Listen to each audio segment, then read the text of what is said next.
या भी पानी पिला के बचाए हम से सुने कातिल की जाती पानी पिला के बचाए हम। ये अपना सोचने का तरीका सफर में है, ये अपना सोचने का तरीका सफर में है। कातिल की जाती पानी पिला के बचाए हम, ये अपना सोचने का तरीका सफर में है। तो आसान जिसके नाम से होती हैं मुश्किलें, आसान जिसके नाम से होती हैं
रही है जो हरगाम पर फिरी, दिन रात घर से वो मुहैया सफर में है, और नरगिस के माहताब का कर कर के तस्करा, नरगिस के माहताब का कर कर के तस्करा, उम्मीदों आरज़ू का सवेरा सफर में है। नरगिस के माहताब का कर कर के तस्करा, उम्मीदों आरज़ू का सवेरा सफर में है।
बंदों की एहतियात और बंदों की नियाजमंदी उसे भी बयान कर रहा है। खुदा ये भी बयान कर रहा है कि मैं क्या हूँ, मेरे पास अख्तियार क्या क्या है, मेरी कुदरत का इहाता कितना है, मेरे कब्जे अख्तियार में कौन कौन सी चीजें हैं, और ये भी बता रहा है कि मैं क्या दे सकता हूँ और क्या ले सकता हूँ। ये टोटल बातें इस आयत के ज़हन में बयान की जा रही हैं, और दोनों बातें जो बयान की जा रही हैं इसका ताल्लुक इंसानों से है, तो इंसानों की जिंदगी का मकसद है, गोल है जिंदगी का, लाइफ का, जिसके लिए इंसान जो है वो सारी जिद्दोजहद, कोशिश, सारी स्ट्रगल इंसान की किसी मकसद के वसूल के लिए होती है, उसे बयान कर रहा था। कुल्लिल्लाहुम्मा मालिकल मुल्क, अभी के लोगों से कह दीजिए कि वो अल्लाह वो है जो सारी कायनात का बादशाह है, सारी कायनात का हाकिम है, सारी कायनात का मुतलकुल इनाम बिला शिरकते गैरे, और वो ऐसा बादशाह नहीं है कि जो किसी का अपनी हुकूमत को चलाने में सबको उसकी जरूरत है, उसे किसी की जरूरत है। तो हमारे और ये बात अल्लाह हर इंसान के जहन में नमाज पढ़ा करके, नमाज की हर दूसरी रकअत में एक सूरे को रख करके अल्लाह ने दिलों में बैठाया। कुल वल्लाहु अहद, वल्लाह जगता है, जगता जानते हैं, तन्हाई इंसान को मोहताज बनाती है, तन्हाई इंसान को मोहताज बनाती है। इसीलिए हम लोग ये मुहावरा भी बोलते हैं कि हम अकेले क्या कर ले, हम तन्हा क्या कर ले, कोई कुव्वते बाजू हो हमारा, कोई साथी हो हमारा, कोई सपोर्ट करने वाला हो हमारा। तो हमें खड़े होने के लिए भी पैसानियों की जरूरत है। अकेले कुछ नहीं कर सकते, हम दूसरों के मोहताज हैं। हमारे पास अभी लोगों से कह दो तो अल्लाह जो है सारी कायनात का हाकिम है, है ना, सारी कायनात का बादशाह है। और अल्लाह के साथ ये ऐसा बादशाह नहीं है जो कंजूस बादशाह, जो फकीर बादशाह, जो किसी को देना लेना नहीं जानता, नहीं, वो ऐसा बादशाह है कि उसकी मुल्क का बादशाह, वो ऐसा बादशाह है कि जिसे पसंद कर लेता उसे भी बादशाह बना देता।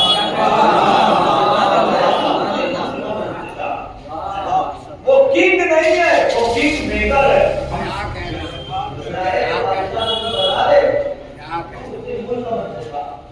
और ऐसे बादशाह बना सकता वैसे ही बादशाह को फकीर भी बना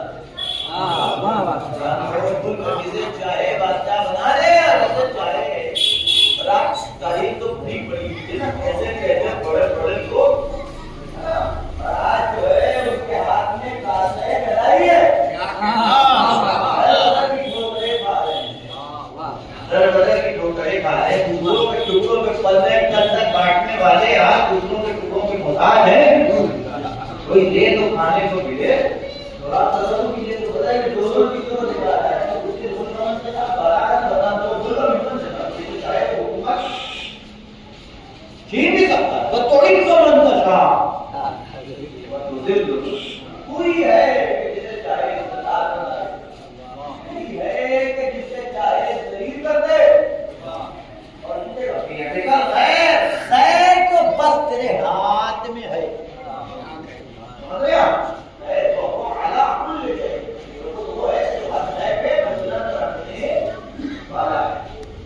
देखिए एक कुरान होता है, देखिए यहाँ जो बात मैं आपके ऊपर दर्ज कर रहा हूँ वो बढ़िया है। मैंने इसी मौके पर मैंने कोई एक बात मैंने आपको दर्ज की थी, उसी को जीना बनाना आगे जाने के लिए। देखिए इज्जत इसकी सही पहचान आज तक किसी को नहीं, आज के दौर में कोई भी जाता इज्जत कैसे दी। आज के जमाने में यानी हमारे जैसा आवाम क्या मौलवी को नहीं मालूम इज्जत से कैसे। इज्जत जो होती है उसकी सही डिफिनेशन, सही तारीफ, सही हकीकत किसी को नहीं मालूम है, इज्जत किसे कहा जाता है। मैं क्यों कह रहा हूँ, क्योंकि मैं ये देख रहा हूँ कि वो जिस चीज को इज्जत समझते हैं वो इज्जत है ही नहीं। मतलब जिस चीज के पीछे भाग रहे हैं ना, चाहे आवाम में हो, चाहे समाज में हो, चाहे आपके लिबास में हो, चाहे हमारे लिबास में हो, वो जिस चीज के पीछे भाग रहे हैं उसे इज्जत नहीं का, वो इज्जत है ही, उसे इज्जत है। तो हमारे जिस रास्ते पे चल करके वो इज्जत की मंजिल तक पहुंचना चाहते हैं, हकीकत वो रास्ता इज्जत की मंजिल तक नहीं पहुंचाता, मुनाफिकत की मंजिल तक पहुंचाता। अब इज्जत क्या है, अब आप खुद अपने देश में सोचिए। मैं निकल गया इस रास्ते में निकल गया तो ऊपर की बात हो जाएगी। अब इज्जत आपकी क्या है? देखिए इज्जत हमारा सोचने, हमारी इज्जत के हमारी मेरी इज्जत प्रैक्टिकली है, मेरी इज्जत का सवाल है, मैं बड़ा इज्जतदार हूं, क्यों कैसे मालूम आप इज्जत बड़ा इज्जत आपको किसने आती है बताने के लिए क्या बड़े इज्जतदार है, आपको कैसे मालूम कि आप इज्जतदार हैं? क्या कहना समझ रहे हैं आप, समझ रहे ना इज्जतदार तो कहां से आपको लगा कि आप इज्जतदार हैं, किस बुनियाद के ऊपर आपने फैसला किया कि आप बड़े इज्जतदार हैं, क्या आपकी इज्जत है ना मिट्टी में मिल जाएगी और ये हो जाएगा, किस बुनियाद पर? तो अब आप देखिएगा कि जितनी बातें हैं वो सब रिलेट करती हैं आवाज से, पब्लिक से, दूसरे से, मोहल्ले में अपने को लिए हैं तो ये लो भैया ये बड़ी इज्जत है हमारी। अच्छा तो कहने कि अगर कोई ऐसी बात होगी हमारी इज्जत खत्म हो जाएगी वहां पे। देखिए हमने इज्जत दूसरे के हाथ में गई कैसे, और आपकी इज्जत में दूसरे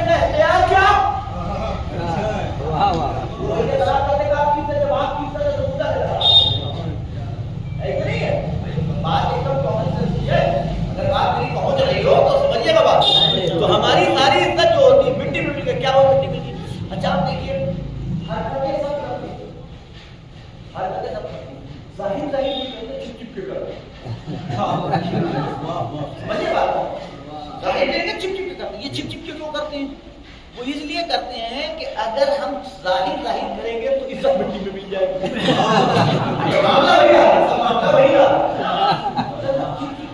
अकेले तन्हा है, तन्हाई में सब कुछ। बनारस से निकल गए तो सारी हरकत कर ली, बनारस में नहीं करेंगे। या मोहल्ले से निकल गए तो सारी हरकतें कर ली, मोहल्ले में नहीं करेंगे।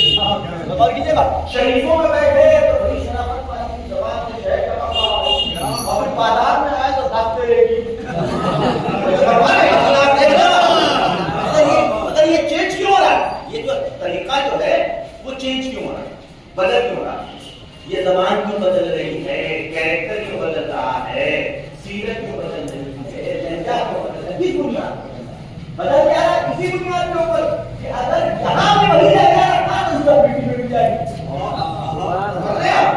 मामला नहीं है, इज्जत जो है वो मिट्टी में मिल जाएगी, इज्जत जो है वो खतरे में पड़ जाएगी। अब आप तसव्वुर कीजिए, यानी हमारी इज्जत जिस चीज का हमारा दावा है वो रियलिटी में हमारी है ही नहीं। हमारी सारी इज्जत दूसरे के हाथ में है। अब सोचिए कितना खतरनाक मामला है। आप सोचिए, चोर को ही अगर कोतवाल बना दिया जाए, कुछ बचेगा? अब आप सोचिए मेरी इज्जत आपके हाथ।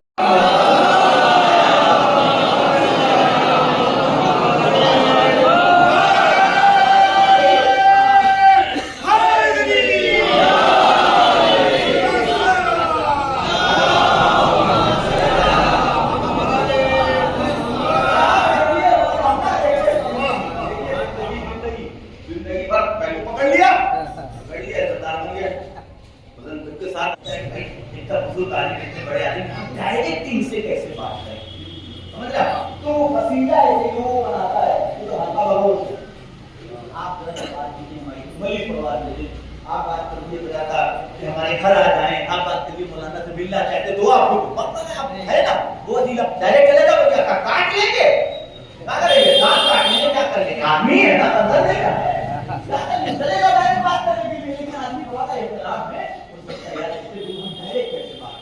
तो किसी ऐसे को तलाश करता है जो उनसे करीब हो, तो ये लोग काम आते हैं। अब ये बिचौलिए, समझ रहे हैं, काम आते हैं कि आप बात कर लीजिए और बात करके बताता मौलाना से मिलना है, ये काम करवाना है, वो काम करवाना है,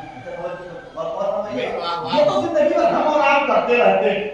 अब मरने के बाद भी हम लोग चक्कर में रहते हैं कि यार इज्जत हाथ से जानी नहीं चाहिए, लिहाजा कोई अपने घर की कब्र में दफन नहीं होना चाहता। समझ रहे हैं आप? हमने गरीब, हम ये फलाट की और फलाट की